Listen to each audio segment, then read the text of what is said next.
सावधान होकर के बैठो, मैं शिव जी के चरित्र आपको सुना। एक समय की बात थी, श्री देवर्षि नारद जी महाराज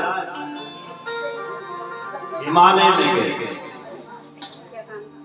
और हिमालय में उन्होंने क्या देखा कि सुंदर सुरसरी गंगा जी बह रही है, नदियां बह रही है और सुंदर सुंदर हिमालय में फूल लगे हुए हैं, ठंडी ठंडी हवा चल रही है। उन सुंदर वादियों को देख करके नारद जी का मन लो हो गया। नारद जी का मन उस धरती पर लग गया।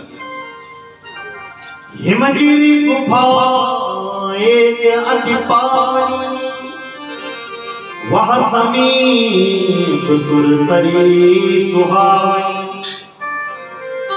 आश्रम परम पुनीत सुहावा, देख देवर्षि मन की भावा। नारद जी का मन बहुत प्रसन्न हुआ। ये कथा रामचरित्र मानस में भी है और शिव पुराण में भी। हिमशैल गुफा के चिर देखा परम शोभना, यत् समीपे सुर नदी सदा बहती वेगता। बड़ी वेग पूर्वक नदियां बह रही है महाराज। नारद जी का मन किया कि इस जगह पर खूब भजन किया जाए, क्योंकि संतों का मन और भक्तों का मन तो हमेशा भगवान के पास ही रहता है। इसलिए नारद जी का मन किया कि यहाँ पर कुछ नारायण का भजन किया जाए।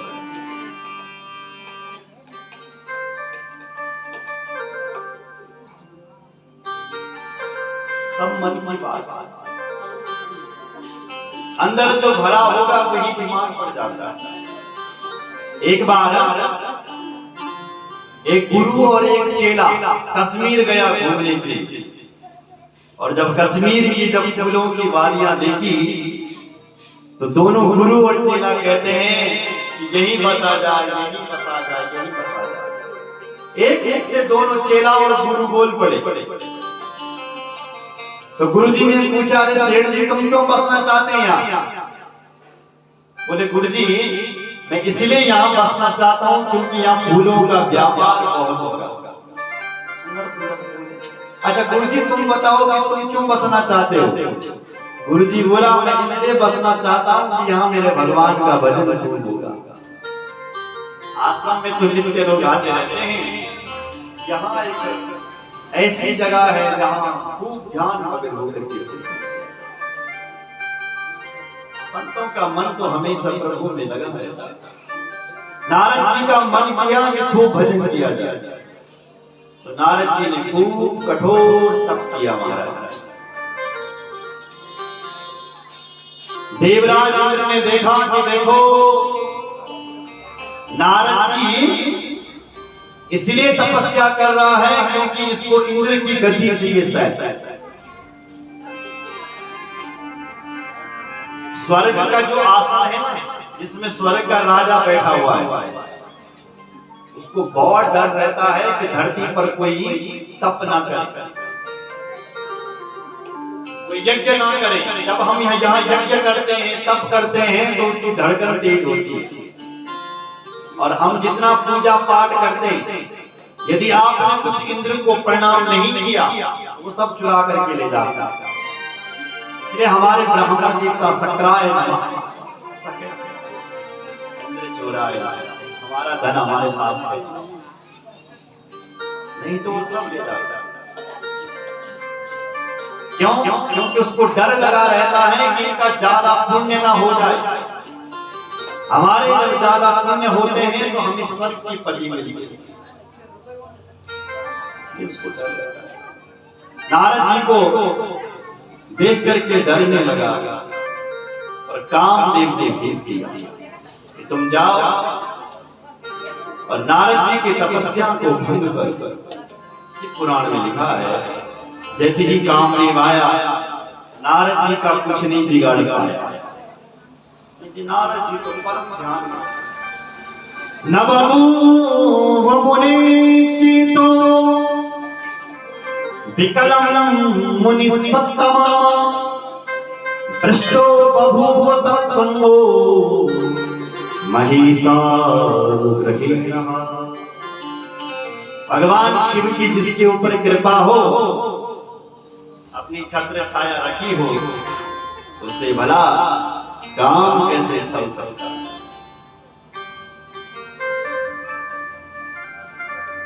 गोस्वामी जी भी इस कथा को लिख रहा था, उन्होंने एक व्यंग कर दिया अपनी राम कथा। बोले ये इंद्र ऐसा बर्ताव कर रहा है नारद जी के साथ जैसे कुत्ता शेर के साथ करता है। एक कुत्ता गया जंगल में और अचानक उस कुत्ते को एक हड्डी मिल गई। हड्डी, उस कुत्ते ने उस हड्डी को अपने मुख में रख दिया और खाने लगा। इतने में क्या हुआ कि वन का जो राजा था सिंह, बाघ, उसकी गर्जना सुनाई पड़ी, बाघ टुकड़ता मारी। वो कुत्ता भागा हड्डी को लेकर। क्यों? बोले कहीं शेर ना आ जाए और मेरी हड्डी को मुझसे चुरा करके ना ले जाए, इसलिए कुत्ता भागा।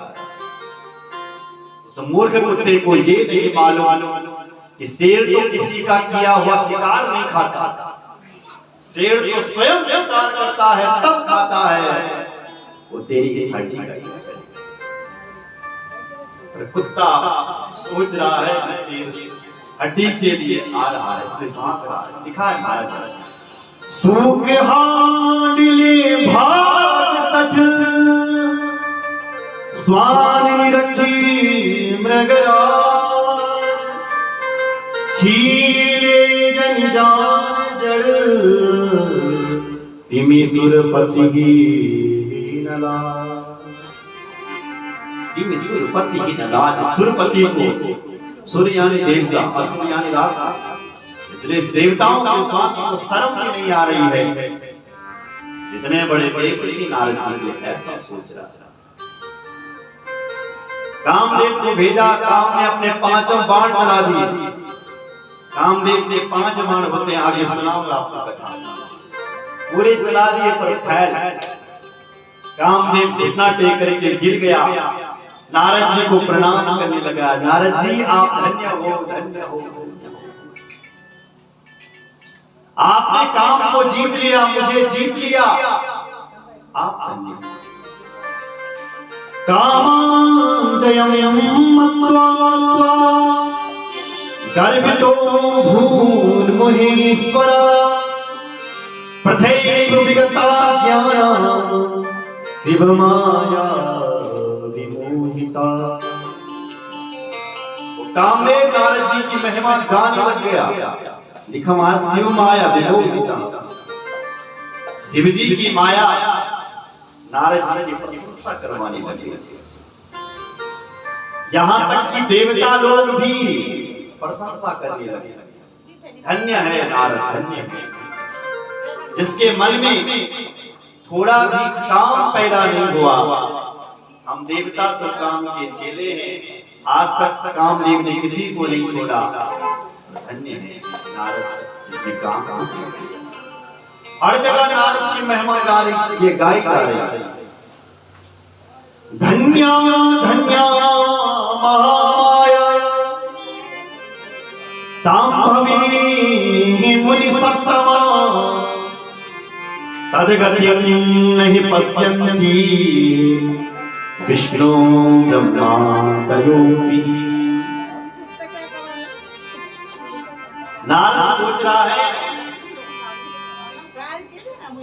कि सबको पता चलना चाहिए कि नारद ने काम को जीता। सबको पता चाहिए, क्योंकि शिवजी ने भी तो काम को जीता है। आज तक तो शिवजी का नाम चलता है कि शिवजी ने काम को जीता। और शिव जी क्रोध को नहीं जीत पाए, कामदेव को भस्म कर दिया जब क्रोध आया शिव जी। लेकिन नारद जी ने एक सीढ़ी और पार कर दी शिव जी से ज्यादा। यानी शिव जी ने तो काम को जीता, क्रोध को नहीं, और नारद जी ने क्रोध को भी जीत लिया। क्योंकि नारद जी ने काम को भस्म नहीं किया, क्षमा कर दिया। इसलिए नारद ने काम और क्रोध दोनों को जीत लिया। बोले ये पता शिव जी को चलना चाहिए, जैसे देवताओं को चल गया, शिव जी को पता चला। कौन बताएगा? बोले मैं स्वयं बताऊंगा। तो नारद जी स्वयं शिव जी के पास पहुंच गए। महाराज लिखा, कैलासम प्रययो शीघ्रम स्ववृत्तम गदितम मदि। गदितुम मदि, मदि यानी मद, अहंकार, अभिमान।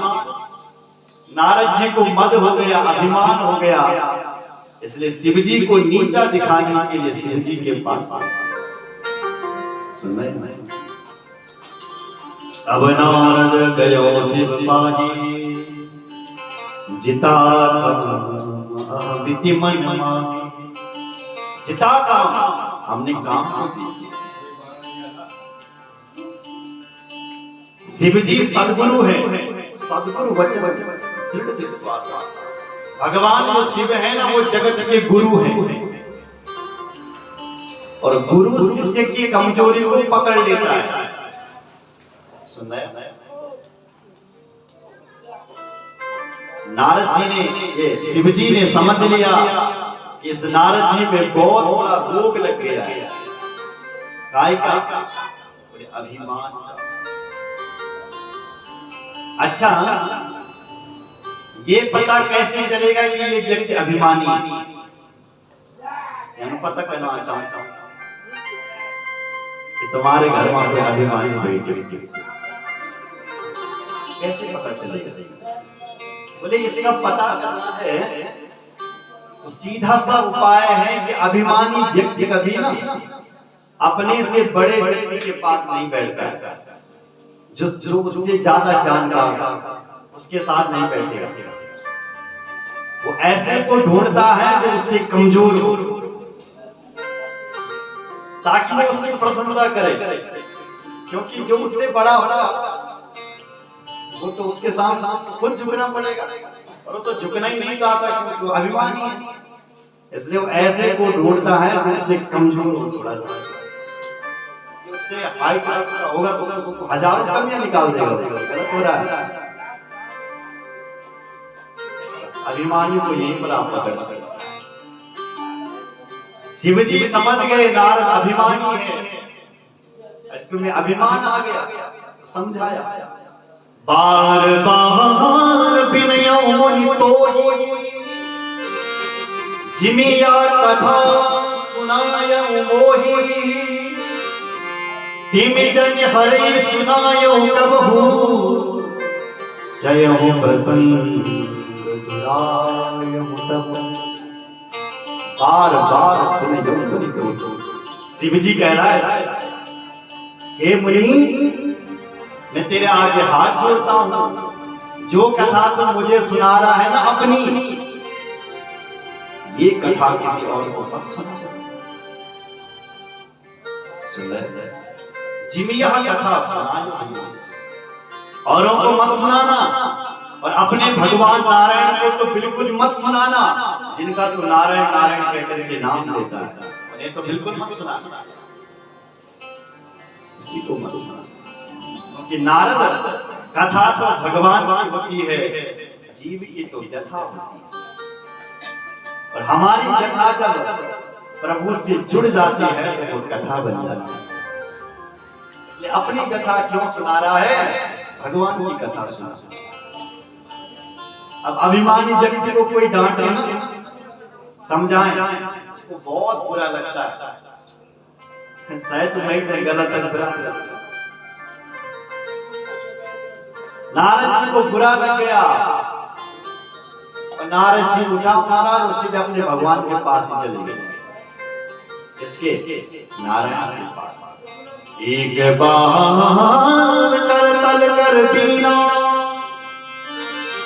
गावत हरि गुण गाय प्रवीणा। एक समय की बात थी, नारायण नारायण करते हुए नारद जी अपने पिताजी के पास पहुंचे। ब्रह्मा जी ने जब नारद जी के शकल को देखा तो क्या दिखाई पड़ा कि भयंकर अभिमानी। ओह, ब्रह्मा जी समझ गए तो ब्रह्मा जी ने समझाया, वाच्यम में बिना कुत्रापि हरे रक्रे विशेषता। ए बेटा नारद, मुझे लग रहा है कि तेरा समय अभी अच्छा नहीं चल रहा है। तू जो कथा सुना रहा है इस कथा को किसी को मत सुना। गोप्यम गोप्यम सर्वथा हि नैव वाच्यम कदाचन। गोप्यम गोप्यम, गुप्त रखना, किसी को मत सुनाना। जो तो सुना रहा है। नारद जी कहाँ मानने वाले? नारद जी को अभी भी सब कुछ गलत लग रहा है और नारद जी उठ करके सीधे भगवान के धाम के लिए चल पड़ा। नारदो जयो शीघ्रम विष्णुलोकम विनष्टधि मदातु रमणावृत्तम गदितुं स्वाम तद्ग्रह।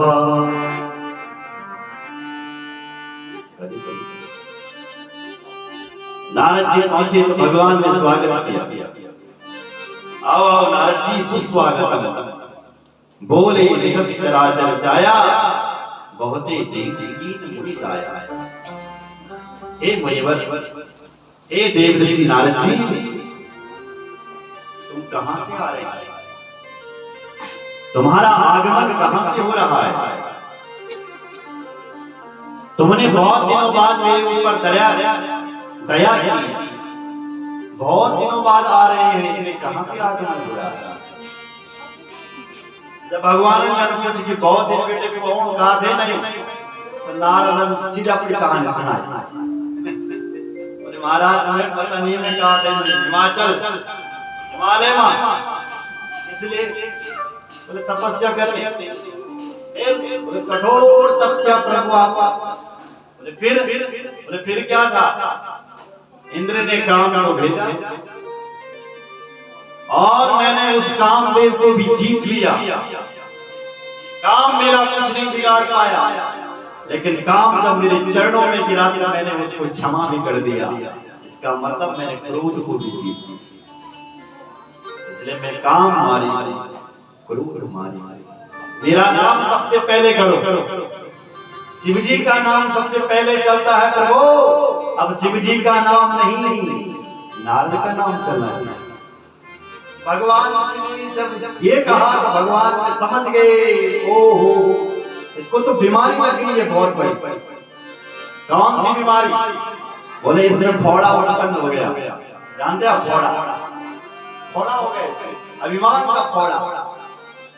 और जब हमारे शरीर पर जब फोड़ा होता है ना तो हम डॉक्टर के पास जाते हैं, तो डॉक्टर क्या करता है? फोड़े को देखता है पहले, यदि दवाई से ठीक हो जाएगा तो दवाई देता है, और यदि दवाई से ठीक होने वाला है, यदि ऑपरेशन करना पड़ेगा तो डॉक्टर साहब फिर पकाने की दवाई वाले देता है।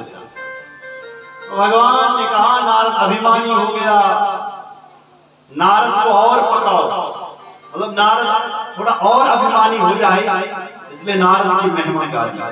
भगवान अपने मुख से बोल पड़े, क्या धन्यस्त्वं मुनिसाधुना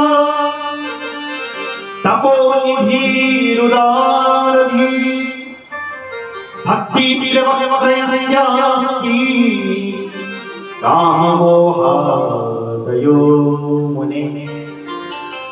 हे मुनिवर, आप धन्य हैं जो आपके काम को जीत लिया।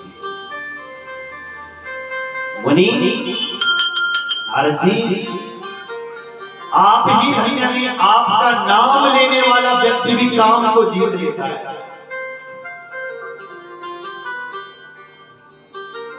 आपने जीत लिया तो कौन सी आश्चर्य की बात।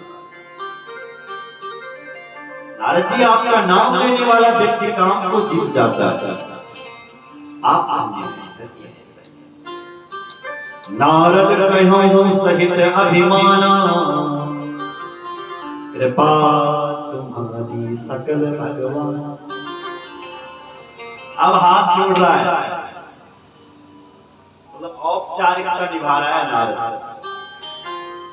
जैसे आपने पूछा कि महाराज तुरंत कमाल करेंगे, लोग महाराज सब आपकी दया दृष्टि है, सब तुम्हारा वास्ता।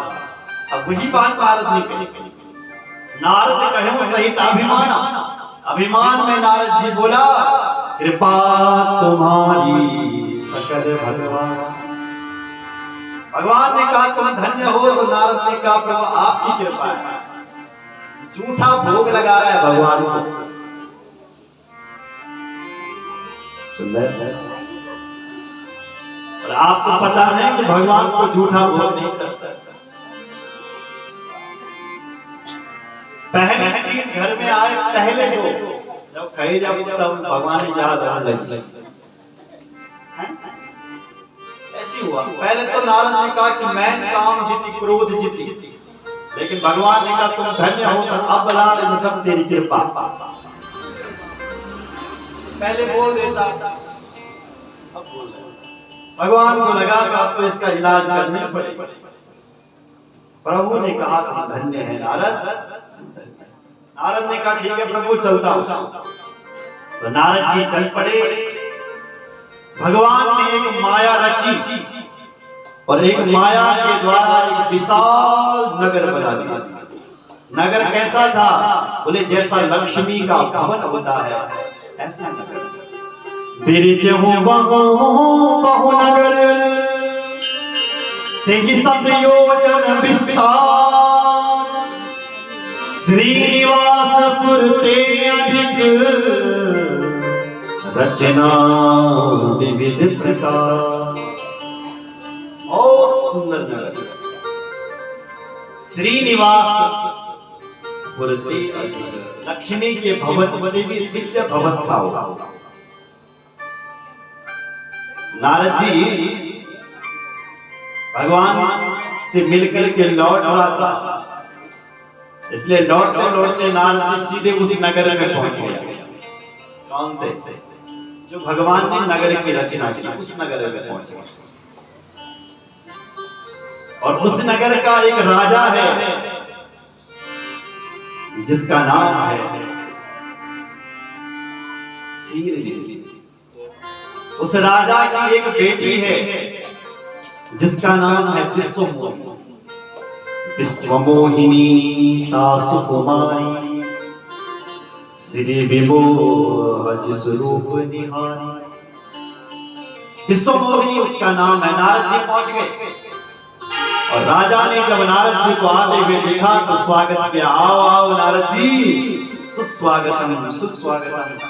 कितनी शुभ घड़ी पर आप आए हैं। मैं अपनी बेटी का विवाह करवाना चाह रहा था, आप मेरी बेटी का हाथ देखिए महाराज, हाथ देखिए। नारद ने कहा बेटी को बुलाओ। जैसे नारद के सामने बेटी आई, नारद को हाथ दिया तो नारद हाथ पकड़ते ही हाथ पकड़ना तो भूल गया, हाथ देखना तो भूल गया। नारद उस बेटी के चेहरे को ही देखने लग गया। देखते गया, देखते तो सोचने लग गया इसके लिए मैंने वर देख लिया। बोले कौन? तो राजा से बोलता आपकी बेटी का जो वर होगा ना वो बहुत सुंदर होगा, दुनिया में कोई उसके बराबर सुंदर नहीं होगा। आपकी बेटी का जो वर होगा वो अजर अमर होगा, कोई उसको छूट नहीं सकता।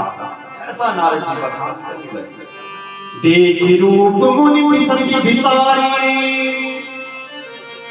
बड़ी बार लगे रहे निहारी। लक्षण तास विलोक भुलाने, हृदय हर्ष नहीं प्रगट बखाने। हृदय में ये आ रहा है कि मैं ही विवाह करूंगा, लेकिन बोल नहीं सकता। बोले कैसे? कह दिया इसका पति सुंदर होगा, इसलिए कल ही विवाह करो। ठीक है महाराज। राजा ने कहा कल ही हमारी बेटी का विवाह होगा। नारद मन में सोच रहा है इसकी बेटी से तो मैं शादी करूंगा, अब मैं इतना सुंदर तो हूं। दुनिया का सबसे सुंदर व्यक्ति कौन है? भगवान की याद आ गई। भगवान से बड़ा मंगल और सुंदर कौन हो सकता है? मंगलम भगवान विष्णु मंगलम गरुड़ध्वजा मंगलम पुंडरीका। सभी प्रकार से मंगल है, इसलिए उन भगवान मंगल से, उन भगवान नारायण से मैं सुंदरता मांगता। हरि सन मांगो सुंदरताई होई जात गयो भाई। भगवान से सुंदरता मांगा, दौड़ करके गया, भगवान के दरवाजे पर मिल गए। भगवान ने कहा नारद किस लिए आया है? नारद ने कहा मैं शादी करना चाहता हूं। क्या?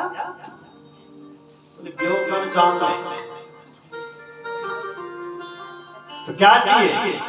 बोले मुझे कुछ नहीं चाहिए, मुझे तुम अपना रूप दे दो, बस मुझे सुंदर बना दो, क्योंकि मैं भविष्यवाणी करके आया हूं कि विश्व मोहिनी का जो पति होगा वो सुंदर होगा। इसलिए हे मेरे भगवान तुम मुझे सुंदर बना। मोरे हित हरि समनई को ये अवसर सहाय हुई। इस समय मेरा मन जो है उस कन्या को पाने के लिए लग गया है, इसलिए इस समय मेरी कोई और सहायता नहीं कर सकता है। हे मेरे भगवान तुम ही मेरी सहायता कर सकते हो। भगवान ने कहा नारद जी अवश्य करेंगे। और नारद जी एक बात और कह दी, पहले तो कहा कि मुझे सुंदर बना दो, और दूसरी बात एक और कही, क्या? जही विधि होई नाथ हित मोरा करो सुबेग नास नहीं तोरा। हे मेरे भगवान जही विधि होई नाथ हित मोरा, मैं तेरा दास हूं, जिसमें मेरा हित हो तुम वही करना। शायद ये नहीं कहता तो भगवान सुंदर बना देते, लेकिन ये भी कहा कि जिसमें मेरा हित हो वही करना। अब बच्चा चाकू मांग रहा है, प्लेट मांग रहा है, क्या मां सच में दे देगी? मां तो वही करेगी ना जिसमें उसका हित हो, कल्याण नहीं देगी। ऐसी नारद कह रहा है जिसमें मेरा हित हो। भगवान के हंस पड़े। भगवान बोले अरे नारद हित की बात कर रहा, मैं तो तेरा परम हित करने की सोच रहा हूं। क्या लिखा है? जही विधि होई परम हित नारद नारद सुनम कुमार सोई हम करमी आन कछु बचन मृषा हजार। नारद तुम हित की बात कर रहे हो, जही विधि होई परम हित तुम्हारा, मैं तुम्हारा परम हित करने की सोचूंगा, तुम चिंता मत करो, जाओ मैंने तुम्हें बहुत सुंदर बना दिया। भगवान नारद जी सुंदर ने बनाया, बंदर बने थे। बंदर का मुख लगा दिया, नहीं नारद खुश हो चले। विश्व मोहिनी का विवाह होने वाला, अनेक राजा धीराजा वहां आए हुए। उस विश्व मोहिनी के पास एक माला है, तो एक एक राजा को खैर करती हुई जा रही। अचानक तब तक शिवजी के गण भी आ गए, और शिवजी के गण, शिवजी ने भेजे जाओ नारद जी के पास जाओ, नारद जी का ऑपरेशन हो रहा है। जब ऑपरेशन हो तो 2-4 लोग साथ चाहिए, इसलिए तुम जाओ और नारद जी को पकड़ के रखना, समझा कुछ नहीं मालूम, सब ठीक हो जाए। तो शिवजी ने 2 गण कर दिए। जैसे शिवजी ने अपने गण भेजे तो शिवजी के जो गण थे वो नारद जी की प्रशंसा करने लगे। नारद जी आप धन्य हैं, धन्य हैं, धन्य हैं, तुम्हारे जैसा सुंदर व्यक्ति इस सभा में कोई बैठा ही नहीं है।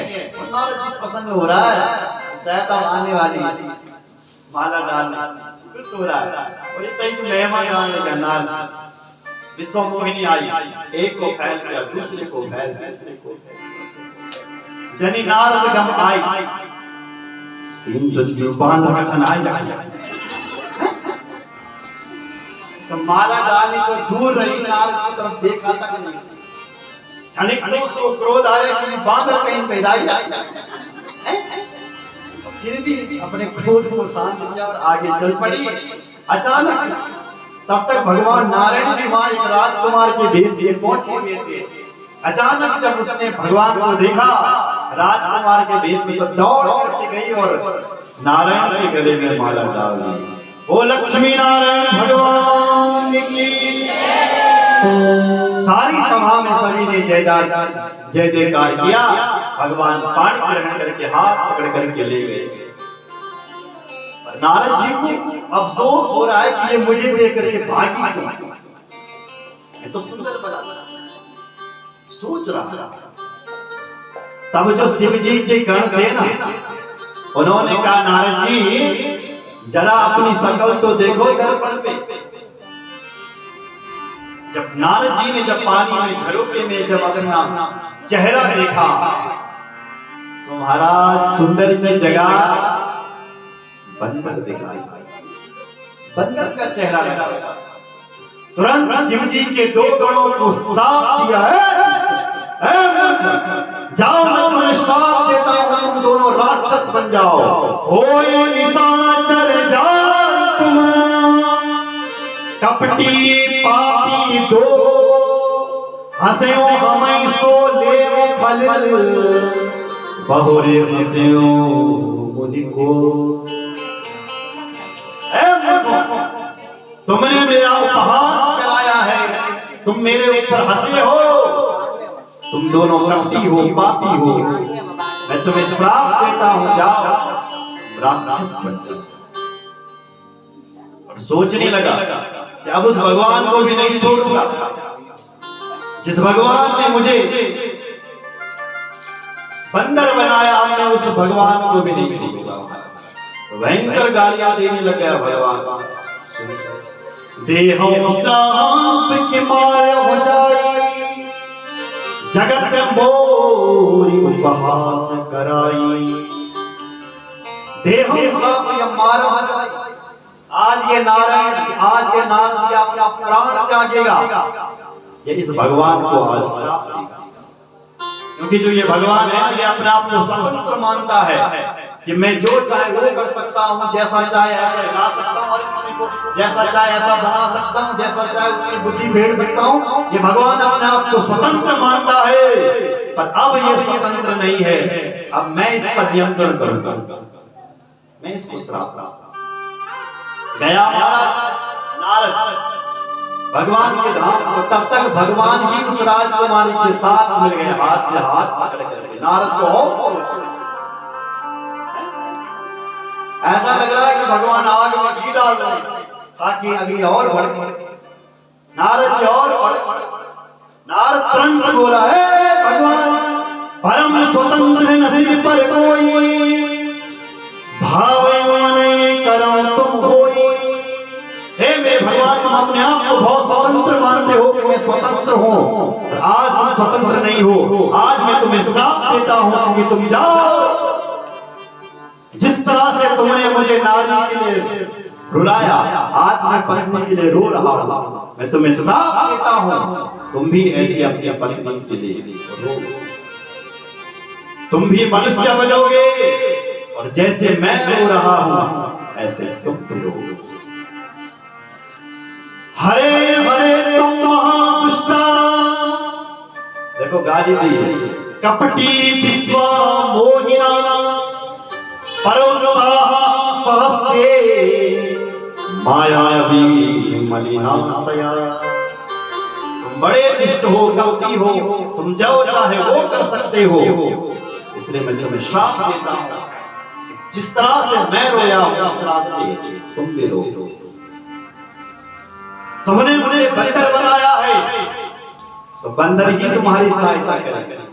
कपि आकृति कीन हमारी, तुमने मुझे बंदर बनाया है ना, इसे कभी ही तुम्हारी सहायता करेंगे तब तुम्हारी पत्नी मिलेगी। ऐसा श्राप दिया। भगवान ने वो श्राप स्वीकार किया। मम उपकार कीन तुम भाई, नारी बिरहा तुम हो दुखारी। जब ये बोला कि पत्नी के लिए तुम भी रोगे, तो भगवान ने वो श्राप स्वीकार किया। कैसा किया? सुनिए। श्राप शीस धर से ही प्रभु बहु बिनती की, निज माया के प्रबलता कर से कृपा निधि दी। भगवान ने कहा, हे नारद, मुझे तुम्हारा श्राप स्वीकार है। भगवान ने उस माया को जब दूर किया तो न तो कोई राजकुमारी थी, न कोई भवन था, न कोई सेनापति नाम का राजा, कुछ भी नहीं था। नारद केवल स्वप्न देख रहा था। जैसे हम स्वप्न देख रहे हैं ना, जंगल में जा रहे हैं, तक हम बाघ पकड़ लिया, हम भाजा और बाघ भी हम पीछा बहुत तेज, और जन बाघ हम पर झपट मारने लगे। तुम्हारा आंख खुल गया, जैसी आंख खुली तो हंसी आने लगी, क्योंकि न जंगल था ना बाघ था, केवल स्वप्न देख रहा था। उसी प्रकार मोह निशासन सोप निहारा, देखत स्वप्न अनेक प्रकार। नारद जी की तरह सारे जीव भी स्वप्न देख रहे हैं, ये करूंगा वो करूंगा ये करूंगा। और जब सब करा धरा, एक दिन सब जाना पड़ा, सब करा धरा सब ऐसी होता है। तो भगवान ने जब उस माया को दूर किया तो कुछ भी नहीं। जब हरि माया दूर निवारी, नहीं तह रमा राजकुमारी। नारद जी ने कहा, मेरा श्राप मिथ्या हो जाए, झूठा हो जाए प्रभु, ऐसा हो। मृषा हो मम श्राप कृपाला, मेरा श्राप मिथ्या हो। भगवान ने कहा, अरे मम इच्छा का दीन गया। भगवान ने कहा, नारद तूने जो कुछ भी किया है ना, मेरी इच्छा से किया। मम इच्छा, तूने मेरी इच्छा से किया। क्यों? बोले तू कह रहा था कि मैं काम को मैंने जीत लिया, मैंने क्रोध को जीत लिया, इसलिए मैंने नारद तेरी परीक्षा की। यदि तू काम को जीत सकता है तो तेरे सामने एक विश्व मोहिनी खड़ी है, तू तो उसके लिए विवाह करने के लिए तैयार है। तूने फिर कहा कि मैंने क्रोध को जीत लिया, तो मैंने तेरा क्रोध भी देख लिया। तेरा क्रोध कितना आता, तूने मुझे ही श्राप दे दिया। जो तेरा अन्नदाता है, जो तेरा भगवान है, तूने तो उसको भी नहीं छोड़ा, मुझे श्राप दे दिया, मुझ पर क्रोध कर दिया। इसलिए इससे ये सिद्ध होता है कि न तो काम विजेता है, न तो क्रोध को विजेता है। विजेता तो भगवान शिव ही विजेता है, तुम नहीं। नारद जी चरणों में गिर गया, भगवान मुझसे गलती हो गई, अब मैं क्या करूं, मेरे चित्त को शांति कैसे मिले, ये बताओ। बोले ये करने के लिए तुम्हें शिव जी का जाप करना पड़ेगा, शिव जी के नाम की माला रखनी पड़ेगी। जपहु जाय शंकर सतनाम, होई हृदय तुरंत विश्राम। अपना भला चाहता है, शंकर जी का नाम का गुणगान। क्यों? तो शिव पुराण में लिखा है, शिवेति नाम पीयूषा वर्षधारा परिलुप्ता, संसार तव मध्ये पी न शोचन्ति न संशया। शिव जी के नाम की धारा को पियो, शिव जी के नाम के गुणगणों का गायन करो, शिव जी के धाम में घूमो, तब तुम्हारे चित्त को विश्राम मिल सकता है। क्योंकि हे नारद, तुमने मुझसे ज्यादा अपराध शिव जी का किया है। जो तुमने शिव जी को नीचा दिखाया है, शिव जी से आगे बढ़ना चाहा है, अपने भगवान को कोई नीचा दिखाता है क्या?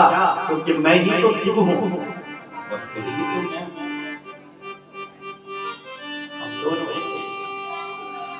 आपदमस्तकं सम्यक् भस्मनोदल्य शारदं सर्वश्रुति श्रुतं सेवं मंत्र जाप षडाक्षर। आज वो नारद जी महाराज षडाक्षर मंत्र का जाप करने लगे। ओम नमः शिवाय। भाइयों को चाहिए कि वो इस मंत्र का जाप करें। कल मैं बता रहा था ओम नमः शिवाय, और माताओं को चाहिए कि ओम शिवाय नमः इस मंत्र का जाप। शिव पुराण के माध्यम से आप जो चाहोगे वो पा सकते हैं, जैसा चाहोगे ऐसा मिल सकता है। बोलो जय श्री राम। तो आइए एक भजन करते हैं और उसके बाद शिव पुराण की आगमन कथा में बोलो शंकर भगवान की जय।